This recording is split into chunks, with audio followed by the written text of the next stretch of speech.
Hello, hello, hello. Welcome to Big Brown and Hairy. I am Bobby Rayman, and this is I am Tuffy. Tuffy with his nice neck pillow there, as you can see. I'm almost falling asleep. It's a new comfy chair that I've got. Well, I usually, a little secret, I kind of do a lot of office work in that chair, and my back is now crippled, as it was today. I was supposed to go and do something, but there we go. I nearly... Bobby's put his back out. I'm getting old these days. Yeah, it's a bit of a somber episode anyway, this episode. I mean, with what's going on in the world, it's just a crazy time. If you're not aware of what's going on, it looks like World War III's happening. Yeah, I mean, crazy. What are your thoughts on it? I think my thoughts are like most other people, the vast majority of other people. What's happening is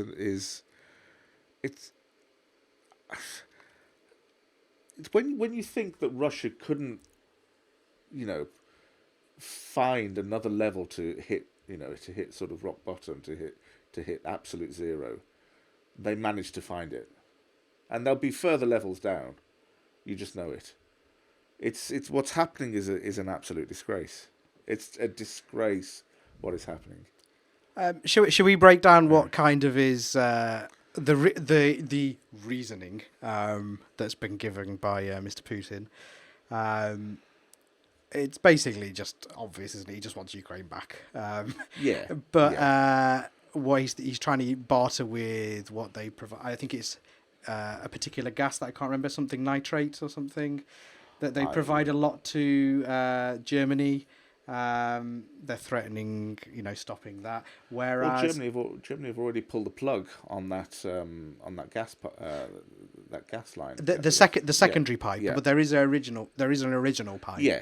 So Russia sends a lot of gas over to Europe through that original pipe. A lot of gas. Yeah, and then Taiwan has stopped a lot of I should be more well versed in this, but they've stopped a quite important resource for Russia. Really? They've just joined with the NATO nations, which they would, because you can imagine. I mean, I lived in Taiwan for a while when I was teaching out there. They have very, very close links to the United States, should we say? Taiwan does, and if there's a chance of because Russia and China are very close in their political sort of beliefs and things like that, and they're very much aligned. If it goes against China, then Taiwan will jump on that. So that doesn't surprise me at all. But it's just a frightening time, isn't it? Like, using that as an excuse to invade like this, and I didn't think in my lifetime. Obviously, you go in school and you talk about World War II and history. We're a proud nation where we talk about, how we survived against bullies that happened in the past. I didn't think in my lifetime, especially after the ordeal that as a world, as a society, being a member of the world, not a country, we've been through with COVID, I didn't think straight after, literally no break, that this would happen. It's a frightening prospect that you see tanks going into innocent civilians, into innocent car. I saw one horrible video of a tank crushing a car of an innocent vehicle. When you see fireworks in the sky that aren't fireworks, it's a frightening time. And seeing kids, it's the kids and the elderly that I'm frightened, for. The kids getting separated from parents. Now, it sounds horrible when it's in Afghanistan or Iraq. We're so far away and the media don't show it. We know that's going on. But it doesn't feel real, does it? But I don't know why Russia and Ukraine, because it's so close to us, it just feels so real. That's another story in itself. The fact that, similar and possibly even more horrific things have happened over in, Syria, Iraq, but because it's Middle East, but that's another story altogether. What's happening now in Ukraine? It's pretty awful, and Putin, of course, Putin wants to stop NATO expansion. Basically, he has the Russian, the people over in the east of the country who are pro-Russia. They're those separatists, very pro-Russia. He, of course, the pretext to the war was, of course, he needed to protect those people because he was accusing the Ukrainian authorities of oppressing them, attacking them. So they had to be protected. And now, of course, it's all out. It's an all-out invasion because either he wants Ukraine, he wants to annex the country again, or he wants to install a pro-Russian government. At the moment, the government in Ukraine is not pro-Russia at all. It's very much a pro-Europe, pro-West. But, you know, my thought is, okay, you overthrow the government and you install a friendly government to you, but it doesn't necessarily mean the people of the country are going to follow that. I've seen plenty of quotes. One quote from a woman who said that she would never, under any circumstances, she would never surrender to Putin. It's better to die. Better to die than to surrender to Putin. But putting it into layman's terms, because obviously I'm not very politically minded, I'll have my opinion, like anyone deserves to have an opinion about what's going on in society. From what I've understood, from what I've seen on BBC News, it's not the best source, but there we go. NATO was the issue because Russia were invited to join and didn't, or something, Putin saw it as a threat to his country being over, or the excuse was that it was a threat to access his country via Ukraine, wasn't it? Because Ukraine wanted to join NATO. Yeah. Now he was upset, but using that as an excuse because he realised he wanted to get Ukraine back because of old stupid egos and things like that, and because there was a separatist group, wasn't there, in Ukraine that don't identify as Ukrainians. No. And he's using that as an excuse through them to enter Ukraine from the north of Ukraine, if that's correct. Or the east. From the east, the north, and from the south. So from the south, he's coming into Ukraine through Crimea, which in itself is an annexed territory. It's still, international law still recognizes Crimea as part of Ukraine, but Russia annexed Crimea, which is a hugely significant piece of land in terms of global sort of geopolitics, and tactically it's a very important piece of land, Crimea. But it's full of pro-Russian. The population there is very pro-Russia, so hence why Russia annexed it for that reason as well. But it's a hugely significant piece of land. So, but yeah, Russia are entering Ukraine from the south, from the east, and from the north through Belarus. In the north. Now, whether or not the whole point of NATO was set up during the Cold War to counteract Russian aggression, essentially, or former Soviet aggression, and that was the reason why, essentially, the reason why NATO was started. But if Russia ever joined NATO, there would be no point to NATO ever really existing anymore, because it's Russia who's the main, the main antagonist for NATO. But he wants to stop NATO expansion. Now, if NATO expands into Ukraine, then there's a threat to those pro-Russian separatists who are right on the doorstep. So, whether or not he wants Ukraine, which I don't think it's that, because the vast population of Ukraine don't want Russia. So I don't think it's that he wants Ukraine. I think he wants to somehow introduce or instill a pro-Russian government to then repel the need or the want to join NATO and join the European Union and things like that. Yeah, because he's very anti European Union, isn't he? And very much wanting to just have a one Russian government. I think it's more simple than that. I think it's just a power play. He just wants to show who's boss. I think it's just ego based and just go. He could throw out a crazy military start, but he hasn't. He's been even though it's been awful and what he's done is awful. It's still not his full capacity of, terror that he could cause. No. And it's almost like a power play. Guys, don't test me. That's essentially, I think, what he's trying to do at the moment. Until America responds. Yeah, what you have in Russia is one of the world's, again, along with the United States, one of the world's two foremost nuclear powers. So yeah, it's nowhere near what they could do. Nowhere near. But I don't think it gets to an actual nuclear.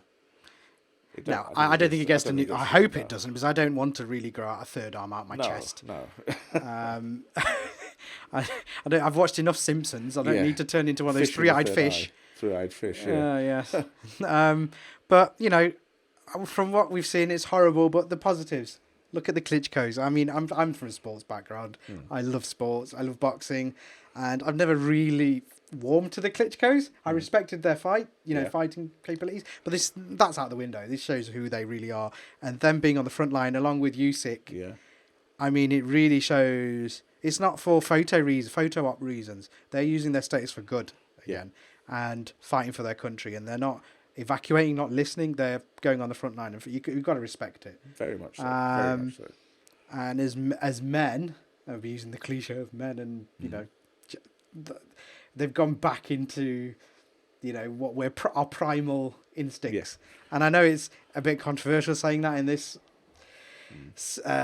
current climate of our society, but I feel like sometimes you have to take a few steps back when it comes to situations like this. And go back to what we've got to care about life rather than petty little things. Very much so. Seeing the awful pictures of the kids taken over is horrible, but the unity within the country, that's been heartwarming. The thing that's been annoying me, I hate it when people do this. Why? I understand you want to show your support for Ukraine, but go and do something. Don't put a bloody flag on your Instagram picture. Change your Instagram picture. What's that going to do? Is that going to stop anyone? No. Go donate something or go and help us. Don't put a flag on your thing just to get a virtual pat on the back. Oh, I've changed my profile picture to a Ukrainian image.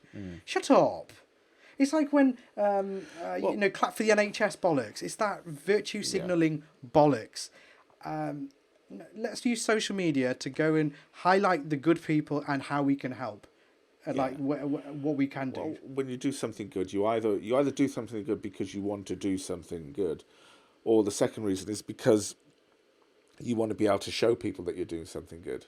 It's very much like handing £10 to a homeless person and then taking a selfie as you're doing it. What's the real reason? What's the real reason why you're doing it? I'd have to agree. I can see why people do it, because to show their support. And if there's a huge number of people doing the same thing, I can see why to that extent. But I do sometimes feel that I don't know. I sort of cringe. I'm like, show your appreciation. Don't have to change your profile picture. What does that achieve? Yeah. I mean, again, I think it's one of those. I think it's one of those situations where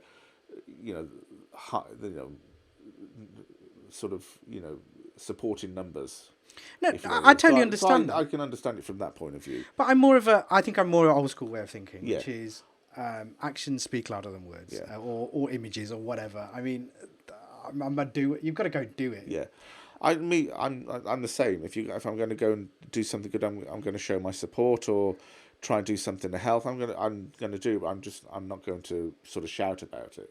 Because there's no need to sort of shout about it. It's you do charity, because you want to do something good, not because 100%. I agree. I would rather go and help Ukrainians get into different countries, or if they want to come to the UK, temporary refugee or whatever. Yeah. This is where it's not about countries anymore. It's about people. Yeah. We need to get this country and this. I don't know, what's the term, sort of this clan mentality of, oh, we belong to something. No, we're not. We're all humans here. Yes, sure, we have citizenships to different countries, but this isn't about countries anymore. This is about killing for unnecessary power and land. And we need to forget that. And we need to open, if it means helping Ukrainians come to our country or other European countries, I feel like we need to go and do that. We're so close. We need to go and do it. I think it's just I think it's a real shame, and I think it's a real stain on human history that despite all the wars and conflicts that we've had throughout human history, we still haven't learned our lesson. Even now, we still haven't learned our lesson. It's over what? Some land, it's just crazy. Human beings will end up killing each other. Given half the chance, we'd kill each other. 100%. It's just a scary time we're living in. I mean, we can talk about this all day and talk about the negatives. I'm sure more will come out in the news, but the things that we're seeing, I know, rightly so. The Champions League final has got changed to from St. was it St. Petersburg? Was it? Yeah, from St. Petersburg. To Paris. Yeah, it's gone to Paris, and F1 have cancelled the Russian Grand Prix. Yeah, rightly so. Rightly so. I loved the way Sebastian Vettel. Absolute kudos to that guy. I love that guy. Straight away, I'm not going. Not, I don't, well, my team, and F1 wants us to go there. I'll have to see what to do. Straight away, no, I'm not going. And for once, love that guy. I'm not a fan of Vettel, but as a person, that is the right thing to do, and he gained my respect. I mean, as a driver, you can be petty from the past, but this isn't about driving. This is about people. And again, that was the right thing to do. Where was Hamilton? Where is he? The largest profile. Where is he? I'm sorry. Has he said anything yet? Not that I know of. I've not come across a single quote. Nothing. Absolutely. It's radio silence. And does he not usually pick up on large things that are happening in the world? Something like this, you'd think he'd be front and center. You'd think he'd be, there. He's the most prominent person within that paddock, within the driver community, quite possibly of any driver of any series, any discipline. And yet and the fans might, Hamilton fans might say, oh, it's not in his position, but he talks about every other subject except this one. Weirdly, why not? He uses Twitter to bash everything else. Yeah. Why hasn't he gone after this? Now you might say, oh, that's not fair, singling him out. But I'm not singling him out. He literally goes after any other controversial subject in the world except this one. What is that telling us? Yeah, let's get it right. It's not singling him out. He is, through his own efforts and through the efforts of his own public machine, he is the most prominent driver out there, the most well supported, possibly throughout history, the most highly supported driver. So he has a voice. Whether you like it or not, he has a voice and he has a public life. Yet, I don't see him, doing something, using his public life for good, unless there's something that he can gain out of it. And isn't that the most unfortunate thing? I know we've moaned about it previously, but it's really coming through. I mean, it's only been a couple of days, but it only takes 2 seconds to fire out a tweet. Yeah. If you really cared. Yeah, absolutely. There's perfect examples of it. There's this, of course. Vettel came straight out. Vettel came straight out. So there's no excuses there. I'm not going. You saw it last year at the Saudi Arabian Grand Prix. He's so vocal about human rights and things like that. But if that's the case, why did you race there? Money and points. He couldn't afford to give up those points. No, because he was in a title fight. He couldn't do that. So it's his principles that go out the window. What principles? What am I talking about? What principles? Well, as we're talking about F1, let's try and talk about something a bit more positive. I know. Well, I'm sure we'll talk about Ukraine at length in the upcoming. Let's hope not. Let's hope not, but hopefully there's a resolution to something, and then this can stop. But let's talk about a bit about F1 now. as we're talking about Vettel, at the moment they're doing a lot of F1 testing. Yeah. We can talk about the nice new cars. I tell you what, I'm starting to like the shape of the wings on these cars. They're really Which, the front or the back? The back wings. I think really wings. brings it. Quite nice shapes. A bit wider stance as well with the tyres, which are quite nice. Yeah. What are your thoughts on the testing? I know it can be anything really. It doesn't really mean anything. The unofficial F1 test at Barcelona. Barcelona. The unofficial test that wasn't officially timed, but it was essentially a shakedown session, basically. I'm liking the look of these new cars. I have to admit, I'm really liking the look. I'm liking the look of McLaren. Yes. I think they've got potentially a great chance. I'm really liking the Ferrari look. Yeah. I'm liking the Aston Martin look. And do you know what? I like the simplicity of the Haas just being white. I love... Yeah. It reminds me awfully of the Brawn vehicle. Yeah. Well, they took off their title sponsorship, didn't they? Because their title sponsorship is a Russian company. Wow. I think another thing, Schalke removed Gazprom, which is fantastic of Schalke to do that. That's taken a stance. And they've been sponsored by Gazprom since time immemorial. Literally, I can think back at least 10, 15 years they've had that sponsorship. But it's Russian state funded, so they had no choice. I mean, Man United, after a little bit of persuasion, got rid of Aeroflot, but they had their last flight is the next European flight or something, I think, if I'm not mistaken. Because God forbid they can't take a British Airways flight, can they? Just book some tickets and. I guarantee you'll be American Airlines. Be something bollocks. But anyway, F1 testing. I think the last day 3, I think the McLaren 1-2, Red Bull 3-4. No, Mercedes 1-2. Was I wrong? And then Red Bull 3-4. So it went Hamilton, George Russell, and then Sergio Perez and Max Verstappen. It was day 2. It was Red Bull, wasn't it? 3-4. Day 2, fastest on day 2. Who was it now? To be honest, who gives a shit? I mean, we just wanted to look at the cars, didn't we? But I tell you what, McLaren are going to be in the race, I think. I don't think Red Bull are going to have a chance, I wouldn't count my chickens. I wouldn't put any money on that. Okay, I'm going to put my balls on the line here. I wouldn't put any money on that. The top 3, I'm going for it. Yeah. I think Mercedes, they're just bastards, aren't they?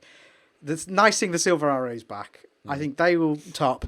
I think Ferrari will be second. I think Leclerc will do a fantastic job. And I think Lando and Ricciardo are going to be a great little team to really spice. I think it's going to be a lot more even than we think it's going to be. Yeah, Lando and Ricciardo, Daniel Ricciardo, potentially as a driver pairing, potentially that's possibly the strongest driver pairing on the grid. That's 100% agree with you. Unbelievably strong driver pairing, and they have the ability to really push each other. But I think this second season with McLaren, you'll really see just how good Ricciardo is. He is, I'm a massive fan of his. I think, given the right circumstances and the right car, he could blitz absolutely anyone. He's an instinctive driver. And just for the fans, Mr. Tuffy here is absolutely fangirling and so happy that you connected with him on LinkedIn. Look at that smile. Look, you can't help it. Look, he's so happy. He's like a girl that's been taken out to the prom. I just never thought I never thought I'd an actual F1 driver. I'd be have a. To be fair, it shows what kind of guy Danny Ricciardo is. That he's that cool. Yeah. It comes across as a really top guy, top bloke. But yeah, he's as a driver, you can see when the car's there and he's got an opportunity, a sniff of a victory, just a whiff of a victory, and he's there, like a bloodhound. And that's what the best do. As soon as they get an opportunity, they're there. Who have you got as your dark horse of a driver? I think George Russell. I think George Russell's going to do really well. For this season, George Russell will really push. His times looked good. George Russell will really push Lewis Hamilton. I can understand people saying, and also Lewis. It seems if you thought what I did last year was good. Wait, I'm sorry. Talk is cheap. Talk is cheap. Do you know what this reminds me of? You know when Alonso was the man Yeah. and a young Lewis Hamilton came and disrupted? I get those vibes from this Yeah, move here. Yeah. Well, it says a lot that George Russell, for George Russell to come into the team, from what I understand, Hamilton was quite reluctant about it. Lewis Hamilton was quite reluctant about it. He was really talking up Valtteri Bottas, re-signing him and keeping him on. That's very interesting. Yeah, he was saying, that he did things like he didn't want to upset the equilibrium and and things like that, and how well things are going. You translate that as basically, I don't want a threat. I don't want another rooster in my hen house. Basically, 100%. Basically. Yeah. So And George Russell, sorry, I have to. George Russell has the real potential to beat Lewis Hamilton. Every single formula that he's raced in, he has been blindingly quick. I mean, Every single one. even I'm from an outsider here. He looks fearless. Yeah. Which is what Lewis used to have. Yes. So it's going to be a very interesting time. I'm looking very much forward to the season. When does the season start? Do you know? Season starts very soon. March at some point. Bahrain is the first race. I think Bahrain is the first race. It's nice. sort of mid-March. Actually, no. I think it's the weekend. I think it might be next weekend, or the weekend after. Oh well, A couple of weekends, I think, or something like that. Possibly the weekend we come back from our little holiday. Okay, nice. Me and Mrs. Tuffy. Oh, nice, very nice. Lucky, is fantastic. Lucky Not for jealous, not jealous at all. Don't tell me you prefer the shitty weather in the UK. 100%. I am a Lewis Hamilton fan. I am a Brit through and through, even though he lives in Switzerland and doesn't pay any tax to our UK country. But you're the UK Lewis Hamilton fans. You're hilarious. Don't tell me you prefer the horizontal rain that you live for. I love the parabolica of rain you on live my for face. It. You live for it, don't you? Anyway, should we talk about something else? Other things that have sort of caught my eye definitely are, well, what day is it today? Saturday the 26th. And I watched the monstrosity this week of Leeds United being hilarious. Quite a few of my friends online even succumbed to getting relegated. Bielsa, I'm not hearing the comment of, I'll tell you what, Leeds, they very, very fun to watch. No, they're not. They've conceded 20 goals in a calendar month, which is a record in the Premier League. Did you know that? I didn't know that. I mean, I didn't know that. And I'm really surprised as to the. I'm really surprised at just how far they've dipped. I think you know what it is. The teams have sussed them. Right. They've sussed their Premier League style of play now. If they go back to the Championship or how they played originally, it's very Championship. You can sort of take those risks. In the Premier League, you've got lethal strikers and midfielders who will rip you apart. And if you're going to be playing that expansive football, which I do enjoy, but when you get overcrowded and your own game is used against you, you get demolished by Tottenham Hotspur, who have had a shocker. What was the score today? It was 4-0. 3-0 after about 20 minutes. Dear, and that was 6-0 midweek, wasn't it, against the mighty Reds? Yeah, and I think United beat them, 4-2? Yeah, something like that. So conceding a lot of goals. Yeah, they are. Yeah, they are shipping a lot, aren't they? But I did enjoy their football. They've lost key personnel. Bamford not banging in the goals. I think that's pivotal. They've not replaced the striker. Bielsa getting obviously frustrated and not getting his message across. The language would help. I think he does. He's just pretending he doesn't. Do you think? But I think he's doing a Pochettino. Do you? 100%. I feel like he can dodge press questions quite easily, and it's handy right now. But I feel like he's going to leave at the end of the year. I think his time is done. Which is a shame, really. You know, he's still I think he's still a fantastic manager. But I think you're right. I think when they first got back into the Premier League, okay, play your expansive football, but at some point you have to become battle hardened. You've got to be able to play the percentages. You've got to be able to play not within yourself, but with a bit of savvy, with a bit of cuteness, with a bit of savvy. I still don't think they still. If you think of it in like, I think of it in like how a human being develops. A child acts on impulse, acts on emotion, impulse, wild, unrestricted. This is what Leeds United is still. They're not. Look, I don't mind the way they play football. No, neither but do I. it's fantastic to watch. It's fantastic to watch goals go in all the time. Yeah. But when that gets sussed and your attacking play, you can't win games like that. It's very, he's a great manager for attacking, but defensively, he's shy. I'm sorry. No, I'm sorry, Leeds fans. He's shy defensively. I think that there comes a time when the mantra of "you score 4, we'll score 5," it starts to wear a bit thin.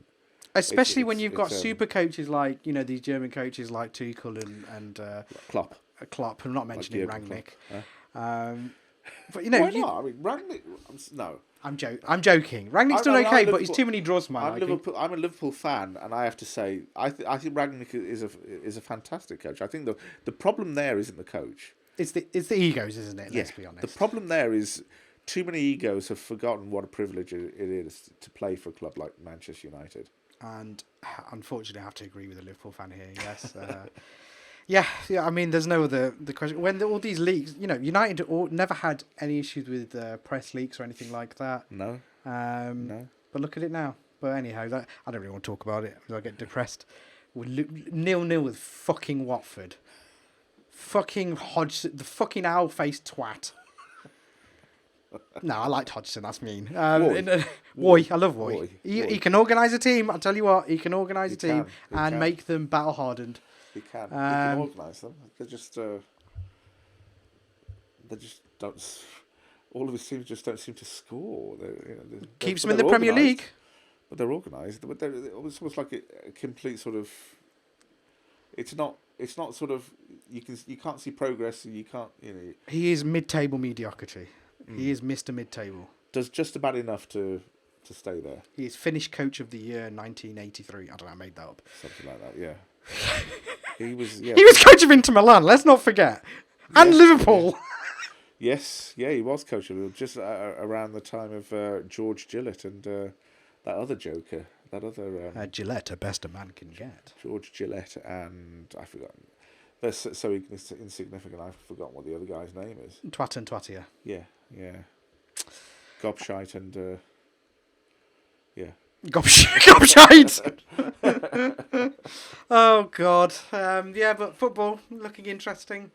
Yeah. I mean, there's not much. I think Man City won. Obviously, I think.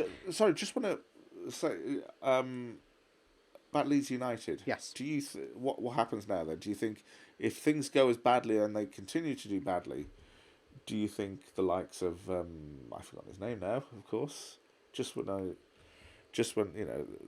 the likes of Rafinha, Phillips, Calvin Phillips. I think Phillips goes. I think Rafinha goes. I think Dan James stays. I think Patrick Bamford. Bamford stays. I think Click. He stays. No sod wants him. Chelsea reject. No, I think a lot of the team stays, but I think Rafinha goes. I think. I'd love to have Rafinha at Liverpool. I'd love. I see Rafinha at Chelsea. The two brothers, the two Alcantara brothers. Yeah. I'd love that. It'd be wonderful. But you wouldn't play all the time as a Salah. That's the issue. True. But he'll have his older brother there to sort of smooth him over and say, It's a big pull there, I tell you what, Liverpool, I have to say, Diaz is one of the shrewdest of signings. He just hit the ground running. Cheap. For what it is, cheap. Perfect. He's Firmino 2.0. Yeah. With a little bit more pace. Yeah. Perfect. Fantastic, isn't he? And he can play that centre foot, he can play that cam, he can play striker, or he can play the left or the right wing. That's what you want. Versatility and a bit of Firmino flair. Yeah. I am pissed off. I think we found our replacement for Firmino, I think. Jota, of course, fantastic player. Jota is improved. I think he's a great option to throw on. Yeah. But I think even Origi, you've got to keep him around because of height and difference. Yeah. I don't think even we've got variety. We've got a lot of variety. But I agree with you. Diaz, what a signing. Unbelievably cheap for what he is. What was he, 50? 49 million. Yeah. Yeah. Not bad at all. In today's climate, in today's sort of economy. We paid 50 million for Fred. You paid 80 million for 80 million Maguire. Fucking hell. Let's not talk about that. I mean, I've heard of the premium that's put on players when Manchester United are interested, but that takes the piss. You had your trousers pulled down well and truly on that one. Yeah, we paid 30 million for Rooney, 30 million for Rio Ferdinand, and 80 million for Harry Maguire, who is a fabulous, fabulous centre back, who looks like he runs through mud when it's a dry day in Abu Dhabi. Unbelievably slow. He can head the ball. He's a great Bolton type player. Yeah. But United, you need pace. Yeah. Yeah, you do. Yeah, you do. I mean, I'm surprised to a certain extent. On one hand, I'm surprised. On the other hand, I'm not that he's still captain. I don't think you can. I think it has to be Fernandes, or I'm liking. No, it has to be Fernandes or McTominay possibly, but McTominay hasn't got the stature. It has to be Fernandes or Ronaldo. Unfortunately, I think it has to be one of the elderly players. You can't have somebody like Maguire as captain when you've got somebody like Ronaldo in the team. Well, Ronaldo's not going to give him any respect. He's not going to respect him as a captain. What's he done in comparison to Ronaldo? He's not vocally. He's a great. Do you know what? I'll give this. Maguire with the press when he does after press conferences. He's a good speaker, but I don't feel like he's got that stature to back his words. Whereas Ronaldo or Fernandes, who really influence the game, who really have that little bit of tenacity. Fernandes more so. Yeah. I feel like he needs to have the armband. Even De Gea should have it, but De Gea's not really. Does it hamper his play though with Fernandes? Does that extra responsibility hamstring him? Possibly. Maybe Ronaldo should have it. Is Ronaldo staying though beyond this season? I don't think so. I think he's gone by the end of the season. This is diabolical. I wouldn't want to stay.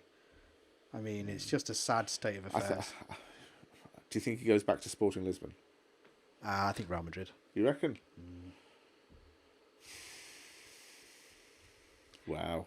Or Sporting. I think he wants to finish at Sporting, but it's like he's doing he's come back full circle, but he's starting it again. He's just doing a retirement tour. He's doing a Phil Collins Genesis tour, isn't he? Sitting in a chair at one point going, "Take a look at me now."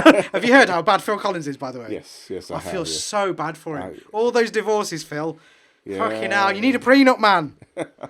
You lived in Switzerland, for God's sake. All the tax dodging, and now you're in a chair singing "Take a Look at Me Now." Yeah, you're fucked. With a metal cup, rattling a metal cup for some for some nickels and dimes. Broke. But yeah, Ronaldo. It is like he's come back to Manchester United, come full circle, and then he's starting next Real Madrid, and then the goodbye tour. Yeah. And then after that, he'll be back to Juve. And then at some point, he'll go back to Sporting Lisbon. He won't have any legs left, but he'll go back to Sporting Lisbon. No, I agree with you. I think if he does leave, I think it'd be a nice bookend if he did, not Real Madrid, if he went back to Sporting Lisbon, a season there, and then I think hang up his boots. And I think that's enough for football talk this week.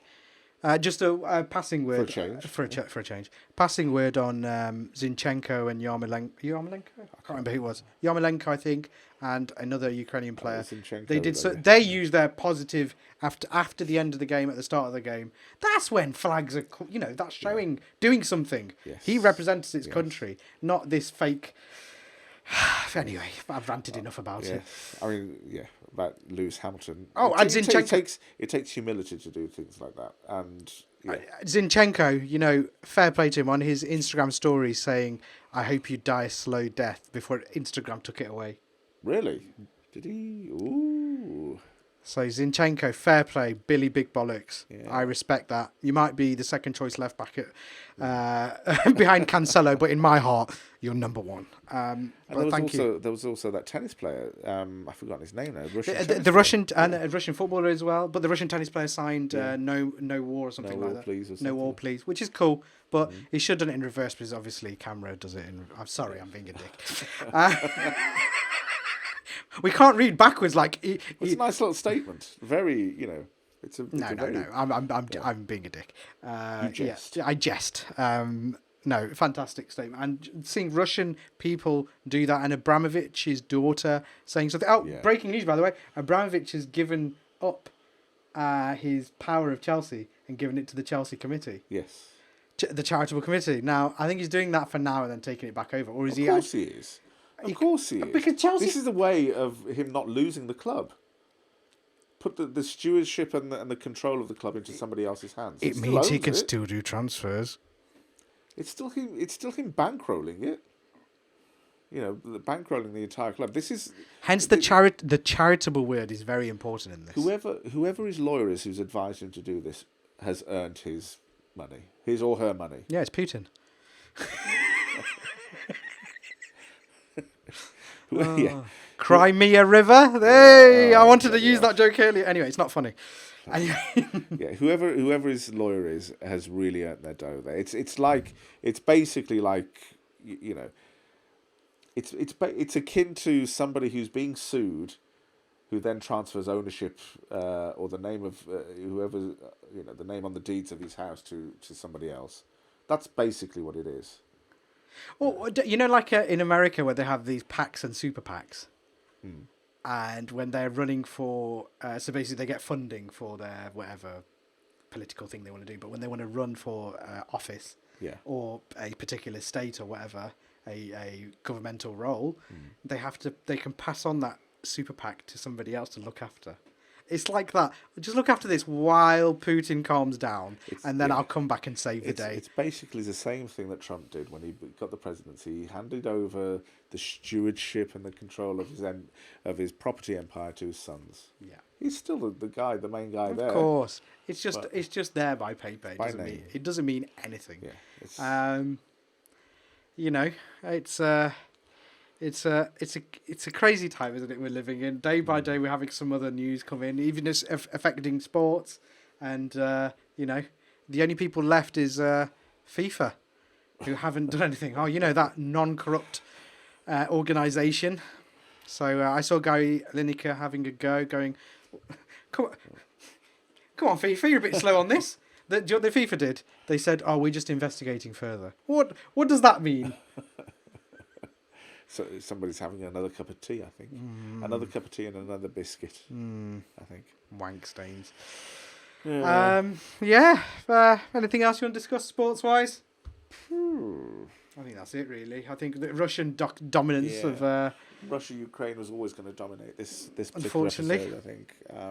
Because it's something just so unprecedented. Not unprecedented, but we didn't think we'd see something like this in We didn't think Europe. he'd actually do it. Yeah, and we didn't think we'd see something like this in Europe again, not after World War II. I mean, this really has the potential to develop into a global conflict on the soil, on European soil. But I think Russia haven't got very many allies. No, none.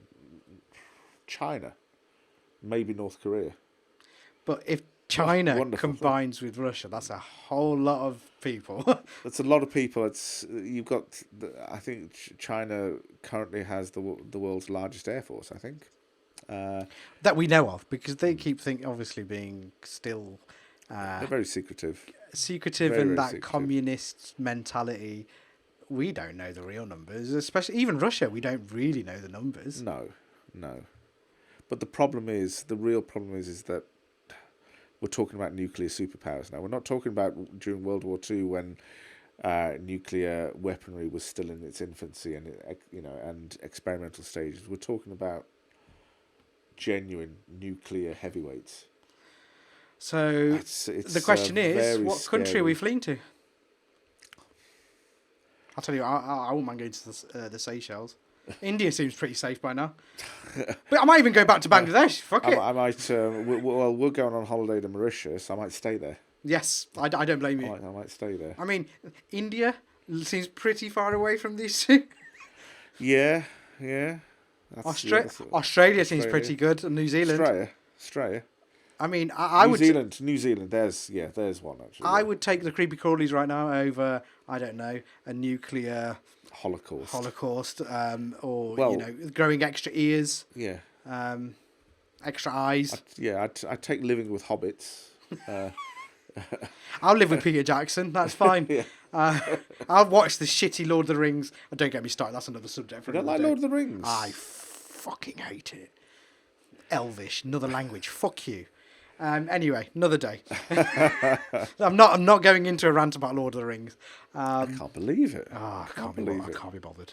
Developing an entirely new language to tell his story. Lazy writing. Bloody hell. We're talking about one of the from the literal world. We're talking about one of the heavyweights. Tolkien. Yeah, he was fucking fat, wasn't he? Yeah, he was. Literally. Was he? Yeah, I don't know. I made it up. He wasn't. I had no arguments. I just wanted to just go, yeah, he's a fat fuck. Yeah, I can say it. Look at me. Yeah. I mean, I can understand why you wouldn't like him. You know, there are no pictures in his book. Hey, that's mean. Pictures. I like my pop-up books. What are you on about? They're very, very interactive. Pop-up books, razzle mags, things like that. Insinuating I have a stash of porn, man. I have developed into the 21st century here. I have a phone. I have internet.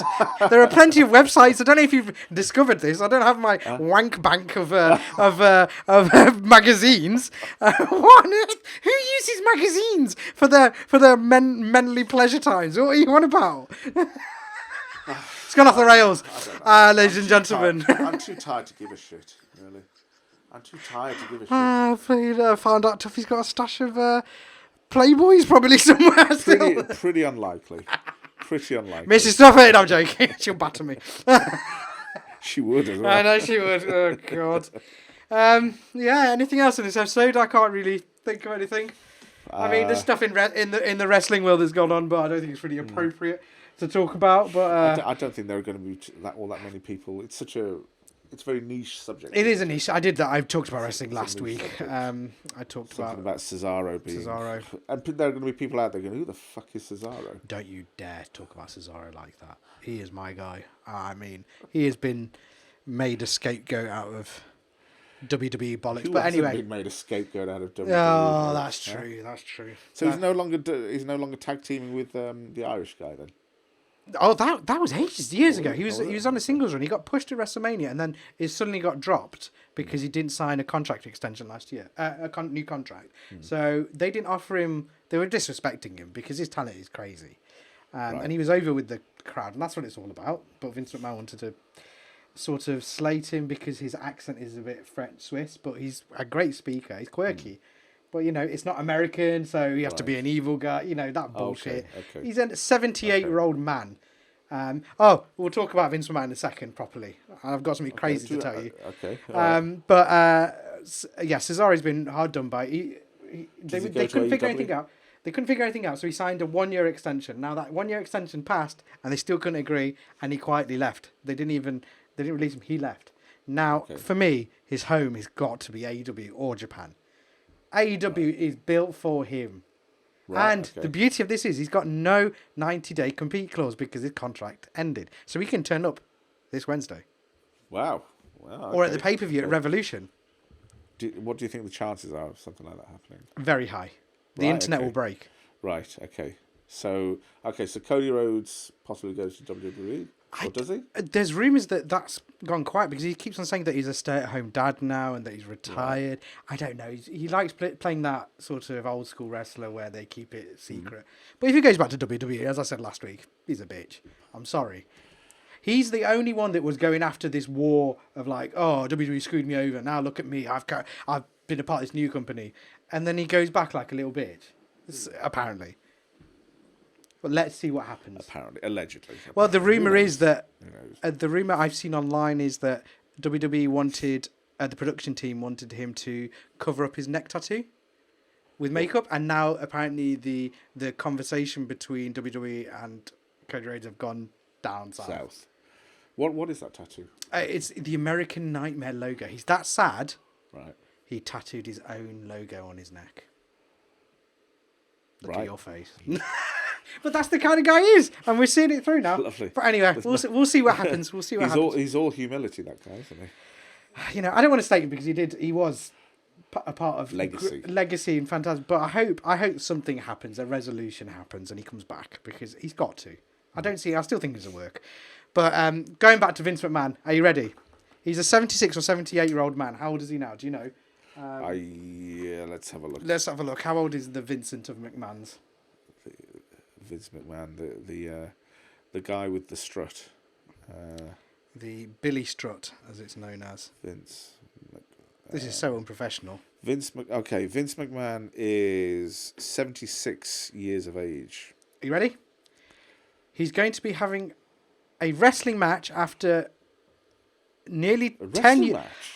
After 10 years, rumoured to be against the commentator of SmackDown and ex-NFL kicker Pat McAfee of the New England Patriots. Patriots, or was it? No, it wasn't Patriots. Who was it? Indianapolis Colts. Wow.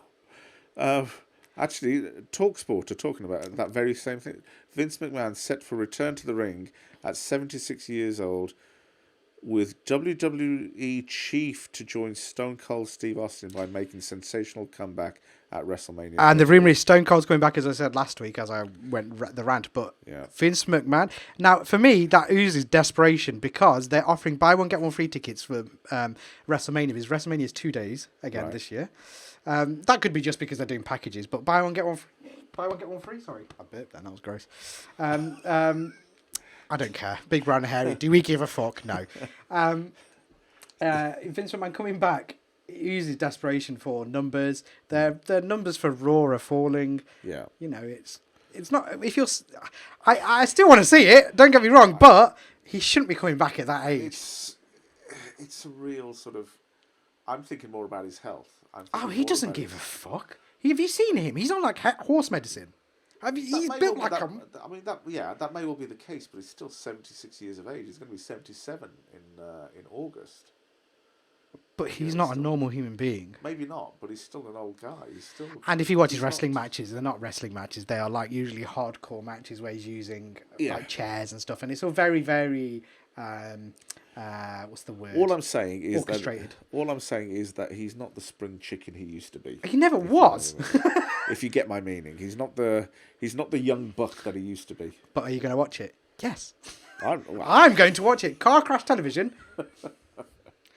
But anyway, I think we've had a nice round episode about dictators because Vince McMahon is basically a dictator in the wrestling world. Yeah.